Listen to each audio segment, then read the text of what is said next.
Vehicle cargo is one of the most GTA businesses in all of GTA Online, alongside other titans of the genre such as the Auto Shop and Salvage Yard. I mean, think about it. What's more Grand Theft Auto than actual Grand Theft Auto? Stealing cars, evading criminals as they try to gun you down during your escape to the safe house, getting into high-stakes cop chases. All of this harkens back to the good old days of GTA Online when $200,000 per hour was considered excellent money-making, and we didn't have 12-year-olds flying around on sci-fi missile bikes ruining everyone's day. These days, I feel that vehicle cargo has taken a backseat in exchange for more lucrative businesses like the Agency, Acid Lab, and Kasatka. And while all of those aforementioned businesses will make you more money than vehicle cargo, what they don't have is mission variety. And so if you're tired of spamming the same two heists over and over, if you can't find any excitement in driving garbage trucks around the map for your MC businesses, the vehicle cargo warehouse is going to be perfect for you. Short, action-packed missions, $80,000 in profit every 20 minutes, and you get to test drive some of the coolest cars in the game for free. But before you do any of that, you'll first need to own a CEO office. And if you already have a special cargo warehouse, this is nothing new. But for those among you who have yet to purchase a CEO office, I highly recommend the Maze Bank West location for you. It costs just $1 million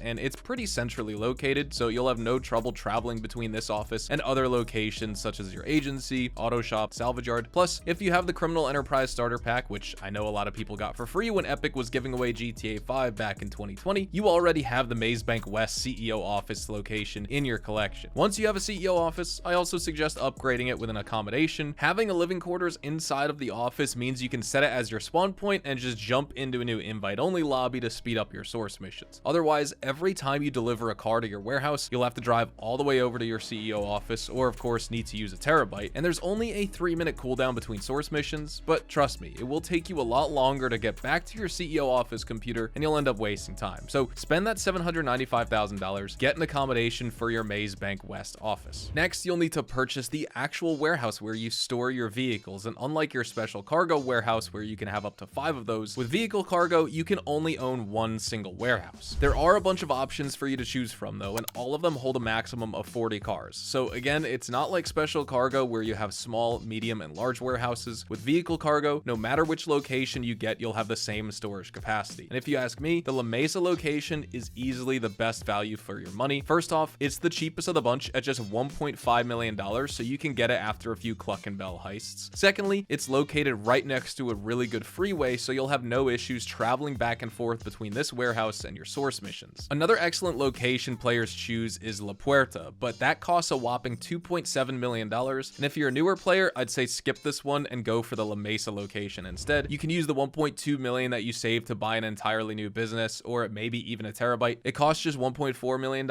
and that might seem high at first, but the amount of value it provides is insane, especially after you install that master control terminal. But even if you don't have a master control terminal, the terabyte does let you start vehicle cargo source missions. So what a lot of players do is they park their terabyte right in front of the warehouse like this, and then right after they bring back a car to the warehouse, they'll just step outside and start a new mission immediately from their terabyte. Well, I say immediately, of course it actually takes that couple of minutes because of the cooldown, but right when that cooldown ends, they're back in business. And that's really good when you're filling up your warehouse, because you're always bringing cars back and then you hop in your terabyte and you're good to go. But once you're running this business in the optimal way, there's kind of no point for that because you're only sourcing one vehicle at a time, so you might as well just fast travel once back to your CEO office and start the source rather than spawn back at the vehicle warehouse, then call the terabyte, then start it from there. But overall, if you're grinding vehicle cargo, you need a fast personal vehicle to get to the location of that vehicle no matter where it is on your map. Now, some good options are the Sparrow helicopter, which you get as a Moonpool upgrade for the Kasatka, the Oppressor Mark II, which is a must-have for serious grinders, and the Hakuchou Drag with HSW upgrades. If you don't own a Kasatka, or you don't have a nightclub or garment factory for that terabyte, your next best option is to buy an accommodation in your CEO office and whip out that Hakuchou Drag whenever you start a source mission. Armor's unnecessary for most of these missions as you barely do any fighting, and on the return trip you'll be driving the stolen car anyway, so don't bother with armored cars. Just take the Hakuchou with HSW upgrades and you'll get there fast, which is what really matters. Helicopters also work just fine. Whatever way and method will get you there the quickest. Oh, also, do all of your source missions in invite-only lobbies. It's way safer, and once again, you won't feel the need for an armored car or heavily weaponized vehicles every time you set out for a source mission, because the only people you're going to be fighting will be NPCs. Source in private, sell in public. That's how I like to do it, and I'll explain why in a short while. If you have a Cargo Bob or Iron Mule, some of the vehicle source missions become really easy because you can just hook up the car to your helicopter and fly over all the other NPC vehicles. That way they can't shoot you and damage your car, but then again, there are also missions where the Cargo Bob and Iron Mule are kinda worthless because you have to get someone out of their car before you could steal it, or you have to do a land race before you're able to steal the vehicle. That's why I usually just use the Oppressor Mark II or the Hakucho Drag or my Sparrow for my vehicle cargo source missions. It's a lot simpler for me that way, but once I get the vehicle I'm sourcing, if I see a really long distance to my warehouse, like 5 miles away or something like that, sometimes I'll choose to summon my trusty old Iron Mule and get back home with the vehicle quicker. Anyways, there are several different types of source missions here. We have 30 unique ones to be exact, and this is way more than you get in any other type of business. Not even the car wash, Higgins Helitors, and Smoke on the Water combined have this many mission types. Some source missions you'll have to invade Fort Zancudo and steal a Cargo Bob, which you then use to lift a car off of a barge, and then as you rush back to the warehouse, you'll also have enemy buzzards lighting you up from behind. In other source missions, you'll visit a mansion, steal the car with 0 resistance, only to find out that it's been sabotaged and you now have a bomb that's designed to go off if you drop below 59 miles an hour. Then there's another mission where you have a bunch of cops chasing a car thief and you have to stop him and steal that car for yourself. This one's kind of hard to do if you're in an Oppressor or Sparrow, which is why I'll use the Hakucho Drag sometimes. Drive next to the guy, dome him in the head with the AP pistol, and that's going to make things a lot easier and could for you as well. There are also missions where you arrive on the scene of a crime with the area cordoned off and steal the car while trying to evade the police. One nice thing about the vehicle warehouse source missions is that you can actually call Lester to remove your wanted level in many situations, unlike some other missions where the game prevents you from using Lester's powers. But here, it's super easy. If you have cops on you and you don't want your car to take unnecessary damage, give creepy Uncle Lester a call, and more often than not, he'll be able to get the popo off your butt. Now, I can't cover every single type of source mission there is, but the difficulty is directly tied to the resale value of your car. So, for example, there's a mission where you visit a movie set and steal the car by pulling off a stunt jump. This one's super easy, and it usually appears with standard or mid-range cars. Then you have a mission where you have to complete a race within a given time to win the prize ride from an arrogant millionaire, and if you have the Hakucho Drag, you can beat his par time with 0 effort. He'll sick some of his goons on you, but just ignore them and keep driving. If you stop to shoot down the NPCs during source missions, they'll just repeatedly respawn, and all you're doing is wasting time because there are endless waves of these guys. Just zip past them and try to make it back to your warehouse with as little damage as possible. The amount of damage that you take will be deducted from your total profit for that sale, so just keep that in mind. But since we're exclusively selling top range vehicles, you don't have to worry too much about damages to standard and mid-range vehicles. Those two tiers are just there to act as bench warmers, while the real stars of the show, the top range vehicles, make all the money for you. So this is how it works. There are 32 unique car models in total that you can source for your vehicle cargo, and each one of these has 3 variations with unique license plates. As long as you get 10 unique standard range cars and 10 unique mid-range cars with different number plates, you'll only spawn top range cars from that point forward. But what I like to do is take this a step further by also sourcing all 12 unique top range vehicles. That way, the game will only give me a duplicate of that 30-second car, and I have precise control over which car I source next and which one I get to sell. So if you follow this method of sourcing 10 standard range, 10 mid-range, and even 12 top range cars in your warehouse, from there, what you do is sell any one of those 12 unique top range cars, and once you sell it, all you have to do is start up a new source mission, and you'll get that exact same source vehicle that you just sold. And realistically, the key here to avoid messing up this cheese is selling any duplicates of mid-range and standard range cars, so you only have unique models in your garage, and they all need to have different license plates as well. Maybe it's a little OCD on my end, but I always make sure to source a car back into my warehouse right after completing a sell mission before moving on to doing anything else in the game, because I personally don't want to be forgetful and accidentally sell a second top range vehicle before sourcing the first one back, which would mess this whole process up. Basically, the benefit here of having top range vehicles is of course the increased payout, but there's a little bit more to it than that. Take a look at these sell options. You have 2 ways to sell cars. You can either do an export, which is a solo sell, or you can sell a collection of 2 to 4 cars simultaneously, which gives you a slight bonus, but it does require extra players. I'm guessing you're solo, so collection is really out of the question, but when you go to export, you'll also have 3 options: private, showroom, and specialist exports. Private and showroom are a total waste of your time. The only option that matters here is specialist dealers. Selling to specialist dealers will give you $80,000 in profit, and all you have to do is put a few mods on the car. Things like paint, wheels, and license plates. All of these mods are included in the sale. Money won't be deducted from your account, so just choose ones that are going to speed up the process and customization, or customize it to your liking, whatever you want. I like to keep things as quick as possible. But what happens when you sell is you get $100,000 in commission per specialist sale, but $20,000 of that is going to go towards the vehicle mod. So profit wise, it's only $80,000 net, like I said earlier. Now, you can do this one of 2 ways. You can sell in an invite only lobby and get chased around by NPCs who could take up to 2 or 3 minutes of your time, or you can go into a public lobby and try to get that 50% high demand bonus, which takes the maximum profit up from $80,000 to $130,000 per top range vehicle if you have 20 or more players in the lobby, as it's a 2.5% bonus on the sale value per each player in the game, capped at 50% of the sale. The risk, of course, is that some douchebag on an Oppressor Mark II may blow up your car and waste 20 minutes of your time. I say 20 minutes because that's the cooldown between sell missions, and no, you can't reset it just by jumping lobbies, so realistically, you're only able to sell 3 cars per hour, which is still $240,000 in profit if you just sell them in invite-only sessions, and obviously, if you're in a public lobby, you can pad that time by doing a few money laundering missions, a few payphone hits, maybe another source mission for your vehicle warehouse, and then whenever your 20 minutes are up, you can do another sell. These days, I've noticed a lot of people don't really grief vehicle cargo as often as they used to, and things are a lot more chill, although you do get the occasional bad sport lobby. However, nowadays, people are way more likely to grief MC deliveries, bunker deliveries, and special cargo. I don't really notice them going after Acid Lab sales, nightclub sales, or vehicle cargo just because it's a single delivery vehicle. Maybe it's also because they know destroying $100,000 in value as opposed to $500,000 with an MC business or $1 million with a bunker just isn't as exciting. Maybe it's because the vehicles are faster and you have a much smaller time window to grief someone before they make their delivery, and it becomes even harder when the seller activates Ghost Organization. I don't think it really matters though. Either way, I recommend you try out public lobbies for a while. If someone destroys your car, switch to an invite-only lobby and do your remaining sells over there. But try out the public lobbies, because if you find a chill public lobby, stick around for an hour and you'll make an easy $390,000 worth of profit just by driving around some really fast cars. Anyways, guys, that's all I have for this vehicle cargo guide. I made millions of dollars with this business back in the day on PlayStation 4 before Rockstar added all the fancy new heists and modern businesses that, yes, they're more better for money making, but from a pure gameplay standpoint, I can say that vehicle cargo has aged very, very well, especially with the new high demand sell bonus updates Rockstar added a few years ago. Much better than the OG heists and most contact missions you're gonna play, and it's certainly better than grinding Kaya or Dr. Dre 20 times in a row without blinking, thanks to that amazing mission variety that this business has. So as we end things here, thank you so much for watching. Don't forget to drop a like on this video if you found the content informative. Make sure to subscribe to the channel if you guys are new and you want to see more GTA Online content like this. Also, feel free to check me out over on Twitch, Twitter, and Instagram, specifically twitch.tv/hazardoushtv for more GTA Online money grinding live streams. Hopefully, y'all have a fantastic day, and I'll see you guys in the next GTA 5 online video. Adios, amigos.